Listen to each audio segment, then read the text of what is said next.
You know, generally when people invite their friends over, it's to have a lovely meal, maybe some charcuterie. I invite my friends over and put them to work. And that's what I'll be doing today. I am here with one of my closest friends, one of my RD besties, Jillian Greaves, and we're not going to be having too much fun today. We're really going to be getting to work on carbs and giving you guys the information you need. Hi, Jilly. Hello. And what are you talking about? This is fun, right? This is kind of our idea of fun. Exactly. It's what we would be doing if we were socially hanging out anyway. But I really want today's episode to be a really good deep dive, which is what Jillian and I both love doing, on carbohydrates, where we go wrong in limiting carbohydrates, what's a sweet spot for people to get to, how do we know if we're consuming the right amount, and what is going on in our body when we eat carbohydrates. So our goal is to get through this really big and heavy and important topic and give you as much information as possible. So Jillian, for that, I am super grateful and so excited to have you here today. Thank you for having me. We are going to rock on all things carbs. So on a very basic level, Jill, can you just tell us, like, what are carbohydrates? What do they do for our bodies? Why do we need them in the first place? Great question. So much confusion here. So carbohydrates are essentially sugar molecules, saccharides. And we have simple carbohydrates, we have complex carbohydrates, and ultimately at the end of the day, all carbohydrates are broken down into sugars. And this is really going to be the primary preferred fuel source for the body. So carbohydrates fuel, our brains, our muscles, our organs. And when carbohydrates are available, the body is always going to default to using this easily, accessible energy. And when you say preferred fuel source, it means we could have other fuel sources, but our body, again, like you said, if carbs are in the room, they're like, the queen of the room. Everyone wants to use carbs instead. Absolutely. So they're preferential. We can utilize other things for energy, but the body does prefer to use carbs. It's easy for the body to use carbs and store carbs for energy and kind of tap into that when it's needed. So carbs aren't all bad in terms of what some of us might think. And when we say carbs, just for the super elemental people listening who just want basic information, what kind of foods are we talking about when we talk carbs? Great question. So carbohydrates are mostly going to come from plant foods and some other types of foods, but really carbohydrates, when we hear that term, we often think about bread, pasta, rice, which these are sources of carbohydrates, but also things like fruit, legumes, so like chickpeas, beans, lentils, dairy has carbohydrates as well. So carbohydrates are in a lot of different types of foods that we eat. Absolutely. And again, when we take carbs to mean this larger group of demonic or bad for us foods or whatever it is, we actually could be eliminating some vital nutrients that are carried within carbohydrates too. What kind of micronutrients, vitamins and minerals do we find specifically in carbohydrate foods? Great question. And, I 100% agree where if we're like arbitrarily going low carb, eliminating carbs, we could end up with this nutrient depleted diet. And outside of vitamins and minerals, which we can touch on in a second, the first thing I think about when I think about these like really restrictive low carb diets is inadequate fiber intake. So, fiber is the non-digestible part of plant food. So it's going to be found in like the starchy vegetables, potatoes, squashes, and then your, beans, legumes, fruit, your quinoa, whole grains. So fiber is really important for actually regulating blood sugar, for feeding healthy, gut bacteria, for all sorts of things. So if we are not kind of eating enough carbohydrates and getting good diversity there, then we may be missing out on fiber. From a micronutrient perspective, really, because carbohydrates are found in so many foods, there's really a spectrum here when it comes to like the vitamins and minerals. But something I think about is like the deep nutrition starches, like the, squashes and potatoes and things that are rich in, potassium and, other key minerals. So really there's a wide variety of vitamins and minerals found in carbohydrates, when we are eating the whole food, minimally processed sources. We do have other sources of carbohydrates that are processed in a way that we lose the majority of the vitamins and minerals and fiber in processing. Yeah. So again, that's one way we'll know if a carbohydrate has some advantage to us from a health perspective is if it has natural dietary fiber as a part of it. And I think of blood sugar, and we'll get into that bigger conversation of blood sugar. I think of the visual of we not wanting our blood sugar to shoot up and drop down. Mhm. So this is the way we know if that's going to happen is the ease at which we can get sugar from these carbohydrate foods. So I'll give an example of if we're drinking something like juice, it's already broken down. It's like an IV to your veins, right? Your body can get the sugar from that really, really quickly.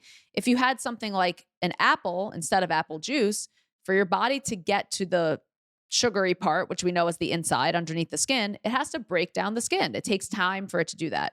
And if we put some peanut butter on that apple, it would take even longer. So the more that blood sugar shoots up in our body, the quicker it comes down. And this dysregulation of blood sugar can lead to a lot of health issues. So I've just jumped into kind of how our blood sugar can vary. Can we walk it back to what blood sugar is first, Jillian? And how do we get carbs from the food that we eat? How do we get sugar from the foods that we eat? Yes, absolutely. And I think this is an important thing for really everyone to understand. So when we eat those carbohydrate-rich foods that we just touched on, these are broken down into glucose or sugar. We'll kind of use those words interchangeably when we're talking about blood sugar or blood glucose.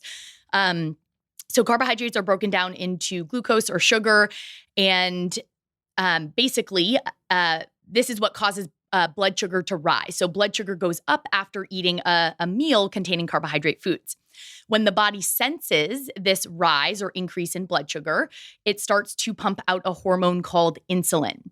And it's insulin's job to then take that glucose, that sugar, and bring it into your cells where it is going to be converted into energy or ATP by the mitochondria in the cell, or it's going to be stored for later use. So insulin plays a really important role in kind of, balancing or regulating blood sugar levels in terms of preventing it from getting too high, too low. But basically, we eat food, blood sugar goes up, the body produces insulin, and then the insulin brings the sugar, the glucose into our cells. And that's where we get energy. That's where we store energy for later use. I love the visual of insulin being like kind of the bouncer to the club cell. And blood sugar will kind of knock on the door. And if your insulin isn't paying attention, or maybe it's not working efficiently or properly, or it's not registering, like Jillian said, noticing that you have too high of blood sugar, what's going to happen is your blood sugar will stay high because it's not going into the cell. It's kind of just hanging out there. And then you're not going to get the energy usage that you need for when it enters the cell. And what ultimately ends up happening in something that we know as insulin resistance is that insulin won't be paying attention. And eventually a bunch of other insulin friends come and say, dude, you got to open the door to the club. And then the blood sugar rushes into the cell. And then two things happen as a result. You end up getting low blood sugar because it's all already in your cell. And then you end up having more deposition of fat created from all the immediate release of sugar into the cell. So we are definitely going to talk about insulin resistance, but understanding that it's important, of course, to see how many carbohydrates you're having and how much is in your blood. But it seems more important from a functional nutrition perspective to understand how smart that insulin is acting and how effective that insulin is. 100% agree. What's happening after, we eat the carbohydrate foods? And yes, we're going to want to talk about, the types and kind of how to use carbs in a way that is really supportive for the body in terms of, how much and what types. But what happens after we eat the carbs is really the important piece. Like, what is the body doing with that? How sensitive are the cells to insulin? How well can we use that energy or use that glucose and create energy from it? Yes, and I think from a societal standpoint, we are pretty obsessed with let's view our bodies as a car, right? And we think about glucose being the fuel that we put in the fuel tank. Conventionally, people would say, hey, put less fuel in the fuel tank if you don't want it, or put the right amount of fuel in the fuel tank so that it doesn't spill over, or you have enough for the car to run. What we want to know is, how's the car running? And that's really what is important about insulin from functional nutrition. So our goal is not to limit carbohydrates so that you don't have to use your insulin. Our goal is, how do we make your insulin act more efficiently and better?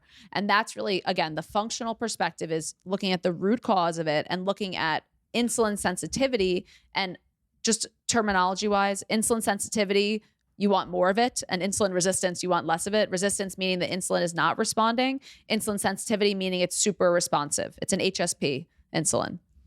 Yeah, absolutely. So that's kind of the lens that we look at things through. And if someone's having issues with blood sugar, could we need to sort of modify what's going on with the fuel coming into the tank? Yes, but it doesn't end there. It's much deeper than that in terms of understanding what's going on with the individual and the different factors that might be impacting, the insulin sensitivity, like Michelle mentioned. And even taking it back to just the blood sugar component of this puzzle. So let's call the breakdown of carbohydrates into sugar that goes into your blood as step one.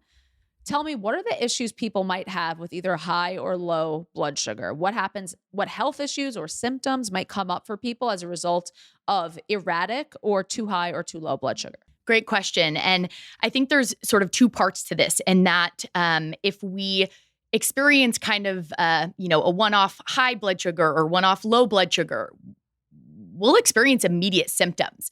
But if that's happening on a persistent basis, it can contribute to some bigger health issues down the line. So some of the things I think about in an immediate sense, if we're getting, big spikes in blood sugar and, blood sugar and insulin are remaining elevated.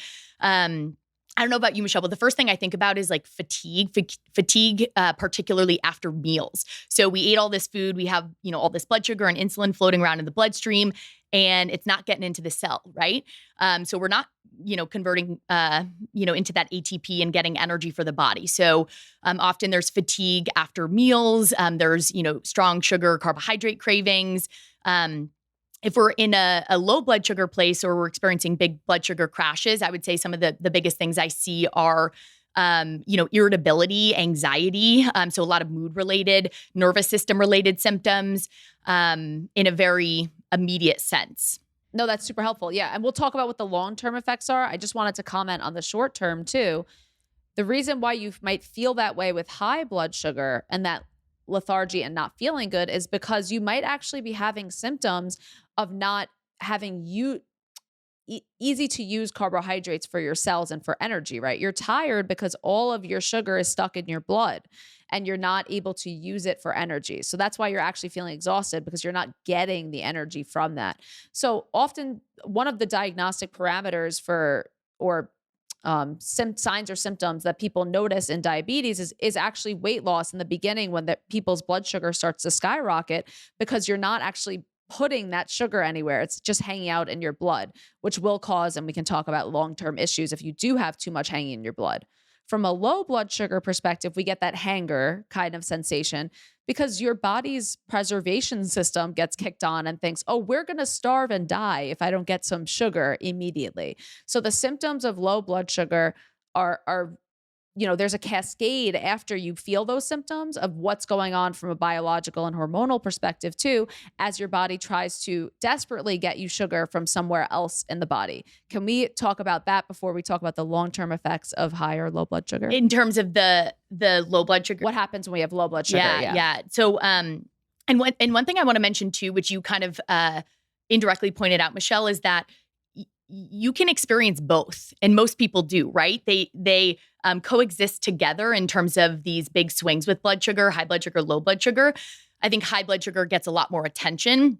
But from a low blood sugar perspective, what's happening is, because glucose is that, primary preferential source of energy for the body, when blood sugar dips too low, this sort of sends off the alarms in the body. The body is like, oh my gosh, energy is scarce.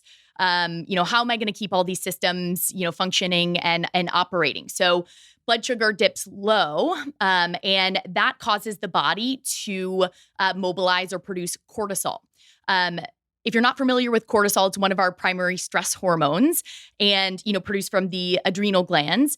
And cortisol is a glucocorticoid, and one of its primary jobs is to make sure that blood sugar is balanced and stable. So when blood sugar dips too low, we start pumping out cortisol, and cortisol is going to tap into glucose stores, in the liver and your muscles, and dump sugar, glucose, into the bloodstream to try to normalize things. And at that same time, especially if this is happening on a chronic basis, cortisol will basically tell your cells to be more resistant to insulin because it doesn't want you to get to that low place again where it doesn't have enough energy to function optimally. So, in a really simple way to think about it, blood sugar goes down and crashes, cortisol stress hormones go up. Yeah. And I think that, so what I notice is when people start to have insulin resistance, or they're in a state of, high blood sugar on a more regular basis, I've seen, at least in my own clients, I know studies are really different on this, but if they engage in something like intermittent fasting and they don't eat carbs for a long period of time, I'll actually see their blood sugar start to rise in the morning. And this is explained, as we know, as like the dawn effect in diabetics. But even in pre-diabetics or people who are insulin resistant, it's so weird because you would think eating no carbs should never cause a glucose rise. So if you're a person listening to this who's saying, oh, I didn't realize intermittent fasting could actually cause my blood sugar to go up, even if I'm not consuming carbs, because remember, we have those fuel stores that our body can tap into and break down. And then you got to spill into your blood sugar of higher blood sugar. So you really don't want blood sugar to be too high or too low, because there's a risk of either. Absolutely. It's kind of this Goldilocks situation. And I think because, high blood sugar is not good on a persistent basis, and it gets a lot of attention, and there are a lot of people struggling with that. The low blood sugar dynamic and the impact that it has on the body kind of gets overlooked. And I agree with you, Michelle. I see that a lot in practice, where women especially are overly restricting carbs. They're going really, long periods of time without eating, and we're actually seeing like pre-diabetic blood sugar parameters for these individuals. And, when I'm doing cortisol testing with people and they're doing, this prolonged fasting and they're having caffeine in the morning, we're seeing massive spikes with cortisol at times where we don't want to be seeing that. So, the low blood sugar dynamic is just as bad in my mind as kind of the high blood sugar dynamic. And it sort of speaks to the idea that we need to work to achieve true blood sugar balance, true blood sugar regulation, and not, any of these extremes. Do you think the reason that we're so obsessed with high blood sugar is because it's tied into like the societal view of us always being like overindulgent or something? Why do you think high blood sugar has been so much more publicized than low blood sugar? This is more of a theoretical question. Yeah, I feel like there's so many things that have contributed to this, but, I think there a lot of awareness has been happening, which there's some good parts to it around, how our food system has shifted, and just the, never ending access to these like highly processed, foods, and particularly carbohydrate foods that do blast the blood sugar, kind of like the juice example that you gave, Michelle. So I think our food system has changed, and people are sort of catching on that, man, these, ultra processed foods are, having an impact on blood sugar. But again, it's sort of a one-sided conversation. And then, of course, people kind of like pick up the kind of high blood sugar piece of things. And now there's like fear mongering, right, around carbohydrates. Yeah. And it's not a true conversation around, okay, how do we balance blood sugar? How do we, make choices that feel really good for you? It's now a diet thing, it's a fear-mongering thing, and everyone's carb phobic. and I think, right, there's this initial societal understanding that high blood sugar could cause us health ails, which we will talk about. And then the response is, okay, you shouldn't eat any carbohydrates. And then the response to that is, well, don't tell me what to do. I can eat all these carbohydrates and have food freedom and all of this. So I think that we're all missing the mark a little bit, which is that yes, there are some carbohydrates that are preferable and easier to break down and more efficiently used in our body. And there are some that can, cause a cascade of issues for us. And it's okay that some are better than others. It doesn't make us bad for choosing ones over others. You can eat all the cake you want in the world. It doesn't make you bad in any way, but biologically there are differences between consuming highly processed carbs and natural carbs, let's call them. Exactly. And it doesn't mean, you're a bad person, a good person for any of these choices. I think it's just information that's important for people to have to be able to make decisions that feel good for them. And, I think with the just, all the fear mongering and misinformation and all of that out there, it's just really challenging for people to tease through all of this. I agree. And I think if we can at each point in our conversation do a takeaway, because we're going to keep hitting people with the facts and the processes, eating whole carbohydrates can absolutely be a part of a balanced diet and oftentimes is necessary for a balanced diet. And again, we're talking about all of those carbohydrate foods that Jillian mentioned before, and like people not fearing fruit or grains or potatoes or things like that feels really, really important. And to just let people know that not only should you be eating these things to liberate food restrictions, but additionally, because biologically it's oftentimes advantageous to incorporate these foods in. Even people who are hardcore ketogenic for a long time still have carb refeeding days because our brains really do love glucose. So it's never advised to go on a ketogenic diet forever. And I think the model of carbohydrates in our society now is eat as little as possible. And that's really not balance at all. And I could not love these carbohydrate foods more, like potatoes, rice. I mean, that they're like staples. And I know both of our diets because we've shared many meals together. I know that we've addressed also the low blood sugar thing, but one takeaway I want to also hammer in is if you are experiencing chronic low blood sugar, that could be leading to some sort of weight plateaus, health plateaus, and things like that, because that state of preservation for your body can actually cause you to create more stress hormones, and stress hormones in abundance create more fat deposition. So if people are trying to go really low carb to lose weight, just as a fact, that also could really inhibit them from those goals as well. 100%. And I see that very often in practice, and with women I work with. And this sort of also speaks to the just, I think, general way that we approach like health and nutrition and lifestyle. It's like, we're focused on the more the better, right? Like the lower the carb, the better. The harder I work out, the better. The more I do this, the better. And more is usually not better. It's often not better. And a low carb diet or a lower carb approach could be warranted in certain circumstances, but it needs to be executed thoughtfully so your body's needs are met well.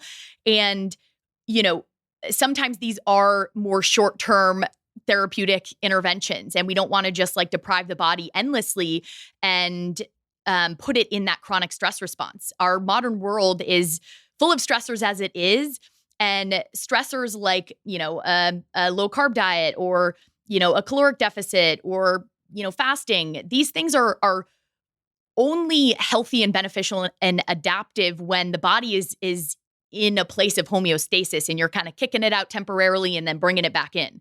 Most of us are like not in homeostasis and we're totally stressed out. And depriving the body of calories or carbs is just like throwing gasoline on the fire. Exactly. And especially if the fire's already burning, the fires of inflammation and deprivation are already burning, you really can do more damage than good. So this idea that you should not always go lower and lower in carbs. The other thing is there are psychological consequences of not eating carbohydrates and having low blood sugar. I mean, when I think of anxiety, and I know we covered this in a past episode, blood sugar management is essential for anxiety because you can feel and experience anxiety at high blood sugar and low blood sugar for sure.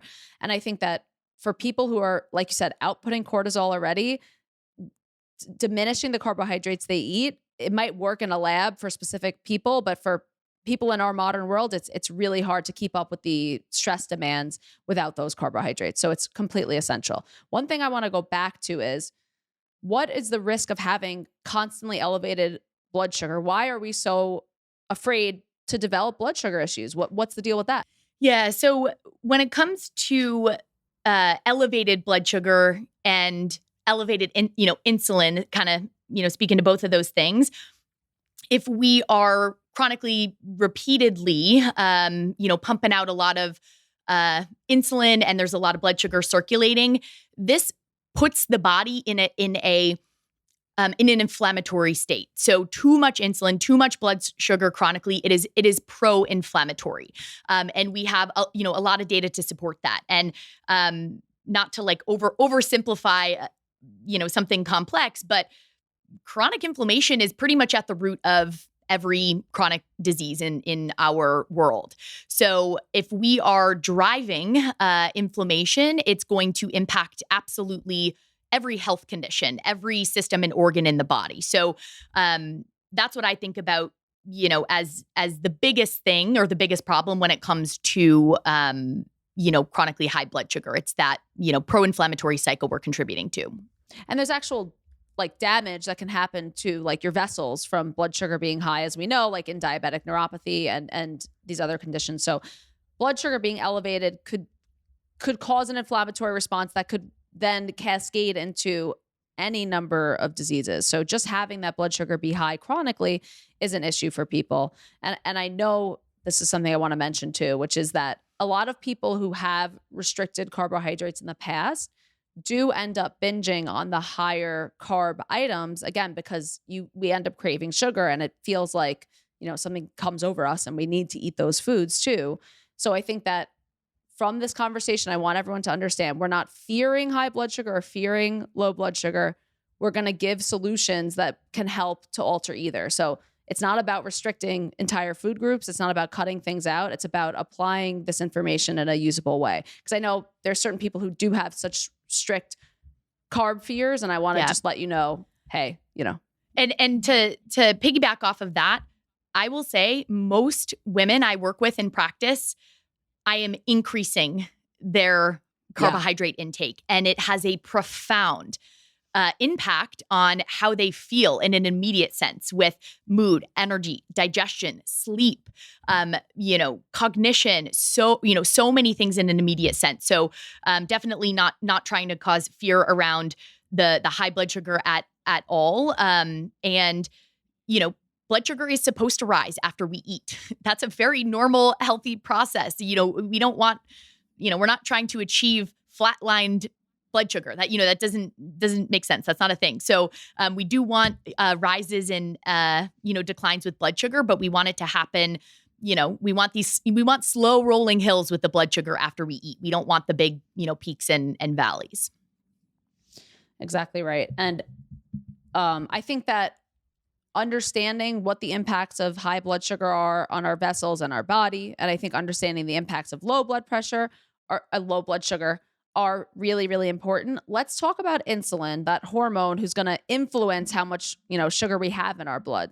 Tell us a little bit more about our friend insulin, the hormone, whatever you'd like to say. Yeah. So, insulin, I touched on this a little bit, but to review. So insulin is a really important hormone, and specifically talking about it, in relation to blood sugar. It plays a really big role in, kind of preventing blood sugar from getting too high, or too low. So the pancreas pumps out insulin in response to blood sugar and, that rise in blood sugar after eating. So, insulin plays a really important role there.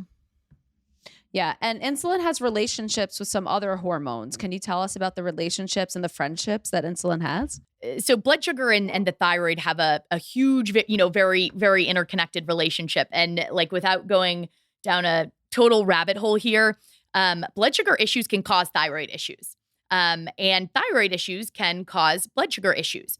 And if the thyroid's, not functioning properly, this can actually contribute to that desensitization of the cells to insulin. So insulin and the nervous system, insulin and the thyroid, insulin in basically every system in the body. So this sort of even speaks to just like a true functional nutrition, functional medicine approach, in that everything is interconnected at the end of the day. But the thyroid and insulin and blood sugar are very interconnected. And that's one that is definitely not talked about enough. And elevated insulin can actually stop the conversion of thyroid hormone to its active form. So it can literally make it impossible for your metabolism to regulate itself too. So it's not only that the blood sugar immediately is causing an issue, it's insulin, the actual hormone being released in excess, can also cause other hormonal issues like we heard with cortisol and with our thyroid too. Yep. So getting that sweet spot balance is really, really important. Yeah. And it has a big impact on sex hormones as well, in terms of sex hormone metabolism. So just another specific example, we see a lot of issues with androgen hormones, a category of hormones that we all have, but we consider them more male hormones. So if we have too much insulin, it can impact how we're metabolizing testosterone in particular, and that can create issues with things like acne and hair loss and all sorts of things. And certainly in the work that you do, Jillian, blood sugar becomes extremely important because you work with women with PCOS.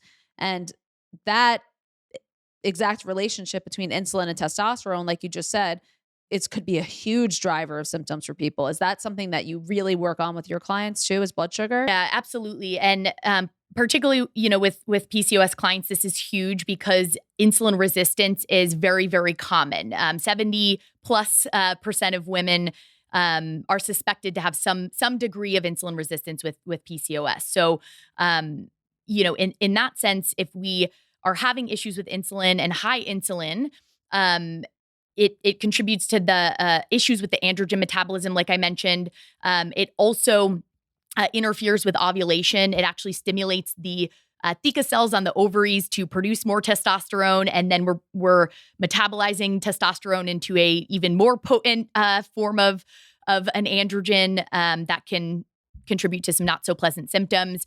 So a really big deal with PCOS, but I'll say across the board, just in terms of specializing in women's health and working with endometriosis clients, PMS, PMDD, fertility, blood sugar balance is step number one. And we can't balance or regulate our hormones if blood sugar is out of whack, because it really does impact everything. It's one of the biggest, as Jillian and I would say, foundations of functional nutrition is blood sugar support. Absolutely.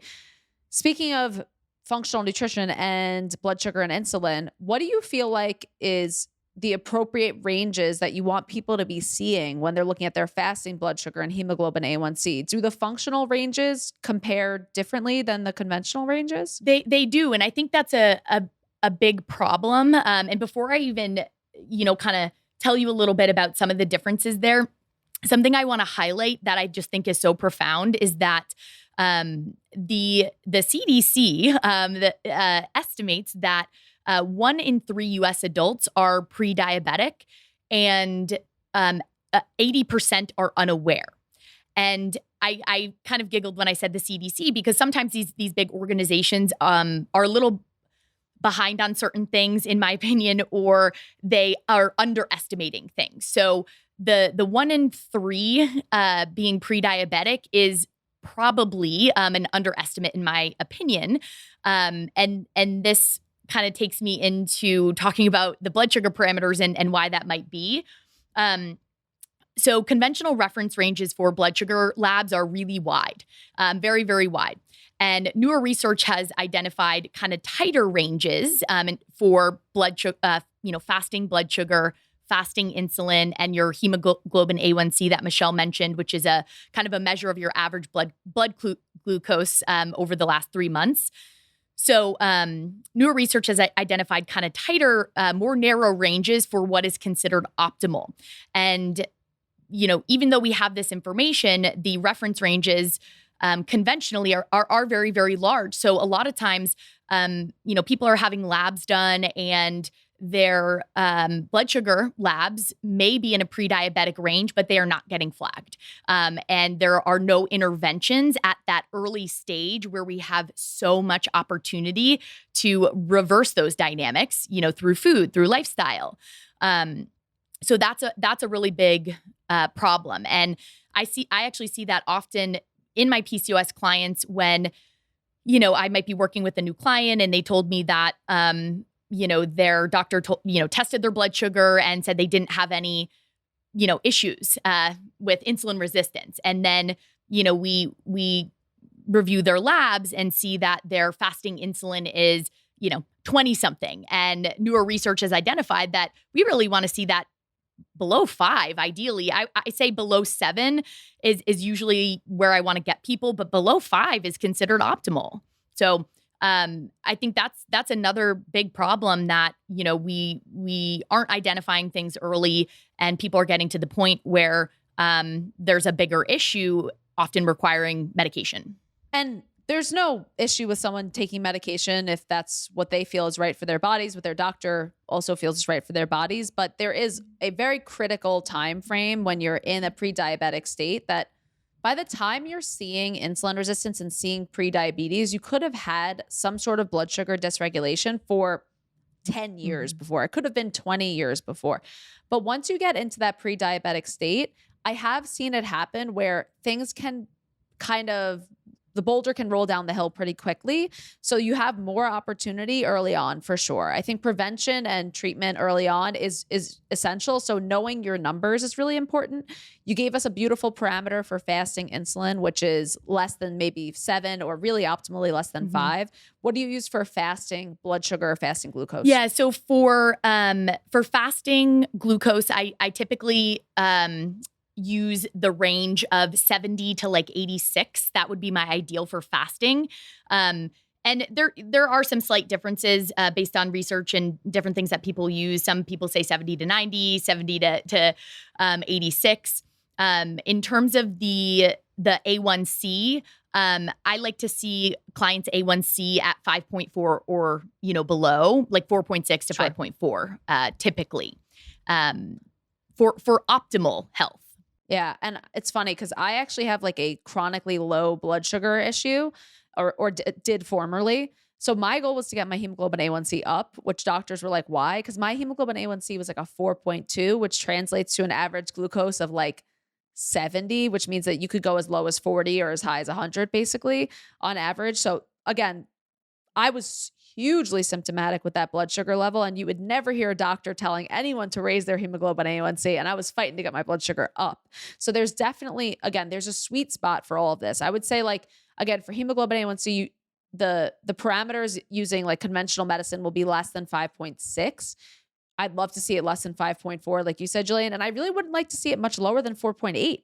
I think like somewhere between 4.8 and 5.4. And same for blood glucose. The conventional ranges are about 70 to 100, or some offices use 110. I'd like it less than at least 90. I would definitely agree. Or like you said, 86. That makes total sense. And these are just for you to interpret your own labs. And if you're noticing, hey, this is creeping up or this is changing, it can be a time to look a little deeper. Yeah. And something to point out too is that usually your glucose is getting tested. You do want to make sure that that's fasted for an accurate reading.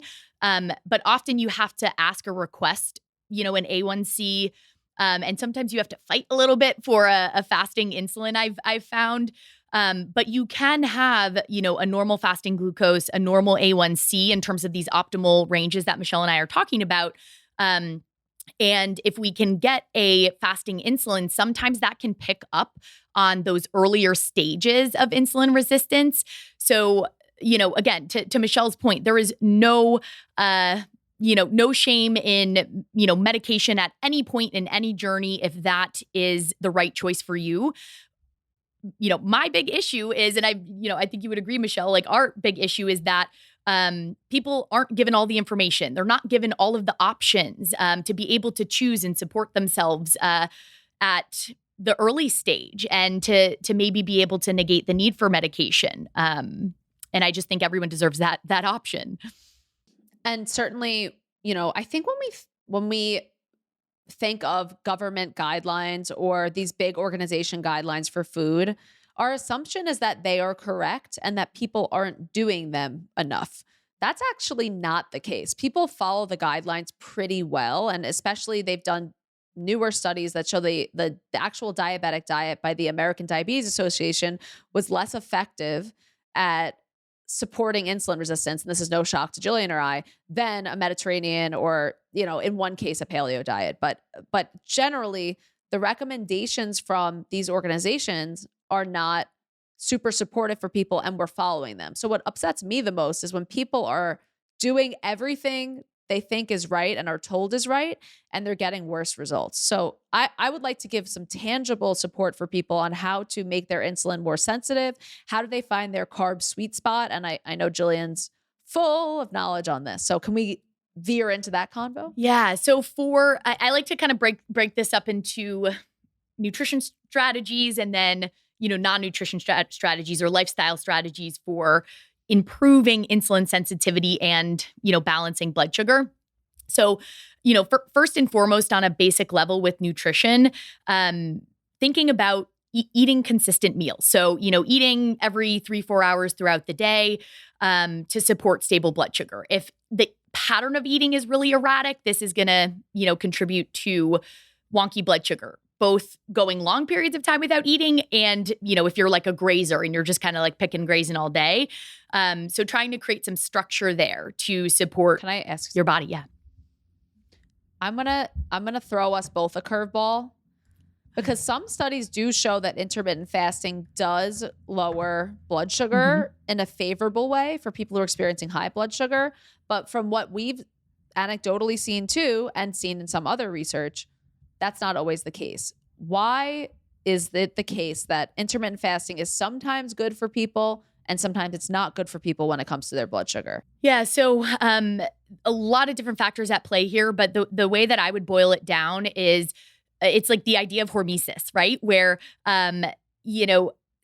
certain stressors can be healthy and adaptive for the body in the right context. Context is king. So if someone is, intermittent fasting and they, their body is already in a very stressed out, dysregulated state. So we're not sleeping. We have a lot of emotional stress in our life. We're under eating calorically. We're not getting, enough carbs, enough protein. And then all of a sudden now we're prolonging our fasts. That's not going to be healthy or beneficial. So to boil it down, think about the context. So, there are some circumstances where fasting or, prolonged windows of not eating could be beneficial. To break it down a little bit more, men seem to benefit from or respond, I guess, a little bit better to some of these stressors and things like intermittent fasting. Women, particularly women of reproductive age, our bodies respond differently. So our hormones and our hormone cycles are different, and therefore we are more sensitive to these stressors. Across the board, though, men, women, if someone is considering, intermittent fasting, time restricted eating, I really like to emphasize first and foremost, diet quality. Like, are we like getting in enough of the nutrients that the body needs? Are we, getting 7 to 9 hours of sleep a night? Are we doing what we can to support the nervous system? So, arbitrarily just like, starting to prolong the fasts. Yeah, it's not gonna do anything good, but there is certainly data, and there are circumstances where, prolonged fasting could be helpful. In practice, I have yet to work with a woman, and I have worked with hundreds of women, possibly, over 1,000 at this point, hundreds of women. I have yet to see a woman successfully, achieve health goals and achieve optimal health when they are going long periods of time without eating. With lots of intermittent fasting or lots of carb restriction, I have to say the same. And I would say if there was a person or like an avatar of a person who does better, it would be like a man who has more muscle mass and not a lot of stress in their life. And I think that's really the people who are generally pushing fasting and intermittent fasting, which is the funniest thing, is that our bodies operate differently. But women, I guess have this more like protective mechanism, which is just like, hey, just in case we need to like make a human life or something, where their cortisol is a little more trigger happy, and that does cause that downstream effect too. So for sure, I guess the first step for insulin resistance would just be balancing blood sugar, eating regularly, as simple as that. Yeah, and to take it one step further, and this is going to look a little bit different for everyone. So I want to make that clear in terms of what your schedule looks like. there are no rules here. These are tools and guidelines, and the goal would be to kind of adjust based off what works for you. But generally aligning your pattern of eating or your timing of eating with your circadian rhythm, has been found to produce a lot of benefits with various metabolic markers, blood sugar being a big one. And what that means is, having something to eat within the first hour or two of waking, and then eating those consistent meals about every 3-4 hours throughout the day after that. And then, naturally having an overnight fast that, might be, the time might vary, but, maybe there's a 12-hour overnight fast or something like that because you have dinner at 7 o'clock and then you have breakfast at 7 a.m. I think what people are also doing with this whole intermittent fasting craze is they're interpreting intermittent fasting and time restricted eating as skipping breakfast and like going as long as you can without eating, and then, being hangry and, eating all of their food and getting in all of their nutrition at night. And that actually kind of goes against how the body typically likes to operate. So aligning the pattern of eating with the circadian rhythm can be helpful. So if you're someone that doesn't eat until noon and you had dinner at 7 or 8 o'clock the night before, that's a really, really long fast. And, to Michelle's point, particularly for women and how sensitive women's bodies are, we can actually see that really, really disrupting, what's going on with cortisol and kind of jacking up that stress hormone. This just, again, speaks to how bio-individual nutrition is, and how at the same time, it's just so simple. Like, yes, eat during the hours of being awake and don't eat during the hours of sleeping. Like, it always comes back to like literal nature and like our clocks of Earth. You know what I mean? It comes back to the most basic version of things. Eat foods that you could get yourself by hunting or gathering. Like the most simple truths that we just know, but we need to hear time and time again. So incredibly helpful, balancing your carbs with your circadian rhythm. Tell us in specifically insulin resistance. So we've targeted, let's say, carb quality by saying eat the most natural form of carbs as possible with the highest fiber content. And those would be, again, in their most whatever natural form, we'll call it, meaning closer to where in the earth they were grown. We have balancing your blood sugar by eating regularly and eating according to your circadian rhythm. So let's say those are our carb recommendations in ways of nutrient timing. Tell us insulin resistance specific recommendations too, to target the system instead of just carb. So a couple things here. We don't want to just look at carbs in isolation. We do want to think about what we are eating alongside carbohydrates. I think this is the other place that sometimes people are overlooking. So what else is at these meals? So we know that other macronutrients, particularly protein and also fat, really helps to slow down the digestion of carbohydrates, so we don't get those big rapid spikes and crashes in blood sugar and insulin. So when we are having balanced meals with carbs, adequate protein, fat, we're getting in, non-starchy veggies with lots of fiber, we're going to elongate that blood sugar curve, and the body isn't going to need to pump out, large amounts of insulin in a rapid way. So that core meal composition is really important. And, kind of a foundational piece of things, I would say. To take it even a step further, there are other things that we can think about from an insulin sensitivity perspective. So our body does need certain vitamins, certain minerals. To highlight a few here, magnesium, which is Michelle, I know how much you love magnesium. She's in a long-term relationship with magnesium. But there's certain minerals like magnesium, zinc, chromium, potassium, things that are needed to support insulin signaling, insulin sensitivity. So a lot of that boils down to two when we're choosing foods that we're eating, really kind of aiming to incorporate a wide variety of nutrient-dense foods. So those foods that are bringing in the vitamins and minerals, and maybe utilizing supplements if that's appropriate for you. So minerals really important. Also antioxidants. So you know, again, bright, colorful fruits and veggies, these plant foods that are so wonderful, can be really helpful for supporting insulin sensitivity as well. Those are some of the big things that come to mind for me from a food perspective initially. I love that. And it's really, really helpful. When I have this visual of insulin being like the bouncer to club cell, right?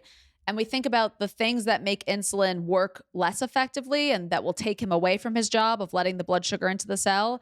Things like inflammation can really make your insulin receptors less sensitive. AKA, it's almost like he's looking around and he doesn't even see the blood sugar there and doesn't realize that there's too much sugar in the blood. Mm-hmm. So our goal is to make him more, like we're saying, sensitive, which makes him pick up on the fact that there's sugar there in the first place. So when Jillian is saying these things, like things that can improve insulin sensitivity, I think of it, if he's the bouncer of the club, like someone handing him $20, let me in.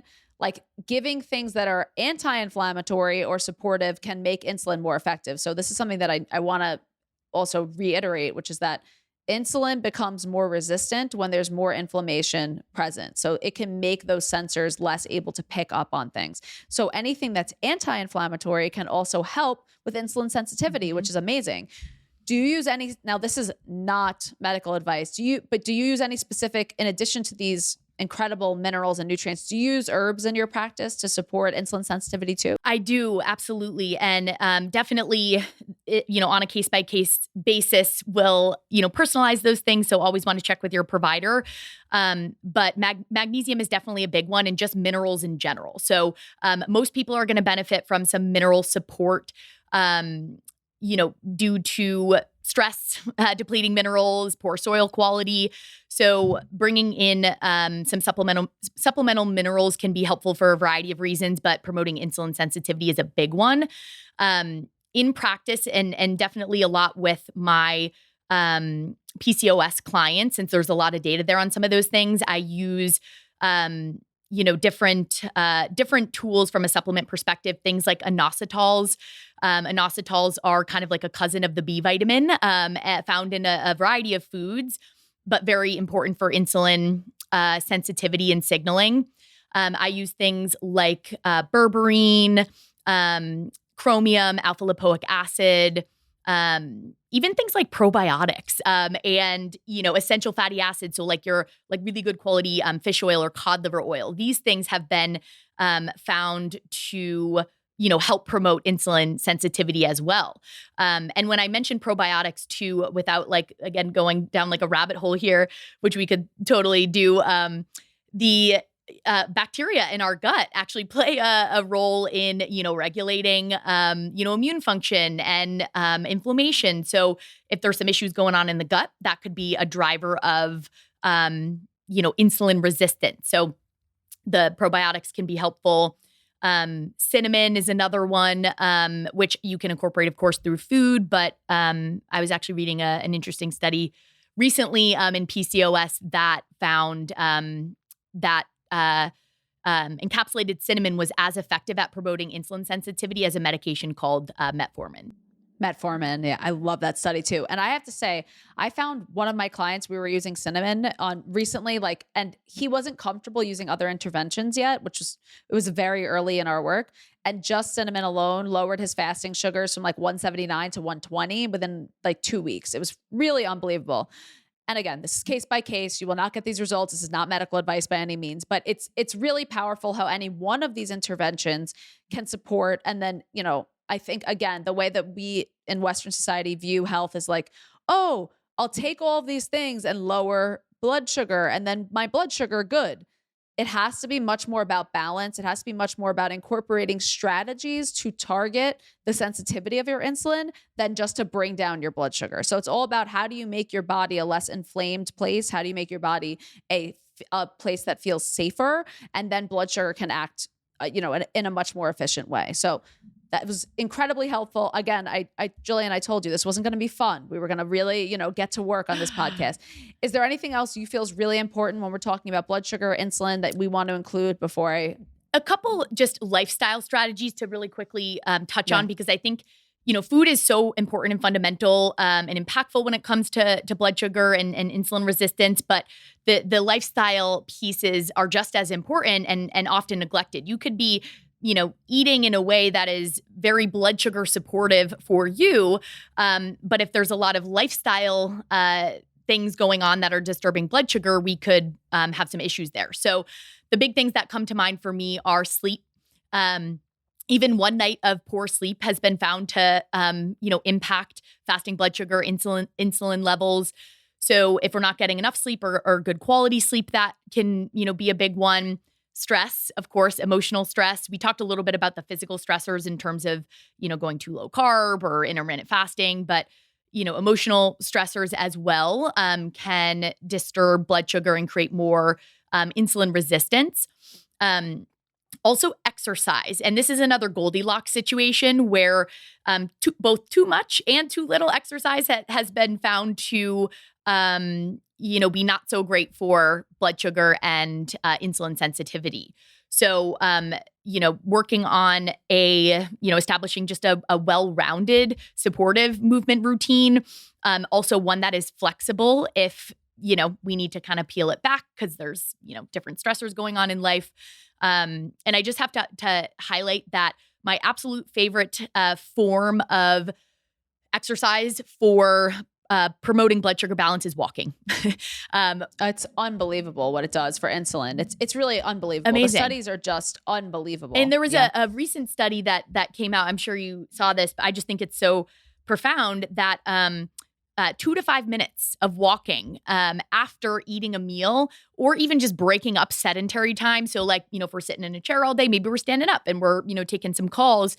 This can actually really help with that post-meal blood sugar response in terms of preventing some of those bigger spikes.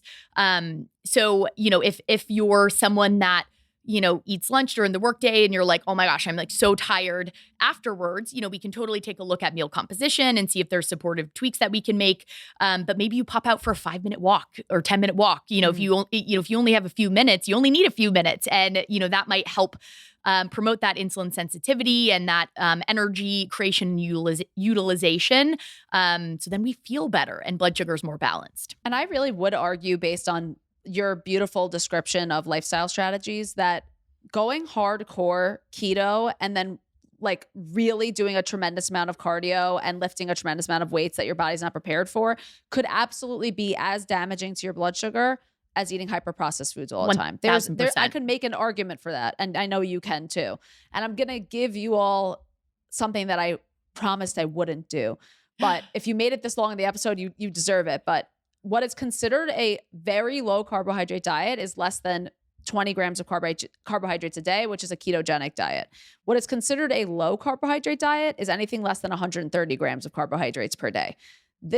I hate using numbers when it's not personalized, but just to give context, again, people who are like, I'm going to have as low as possible.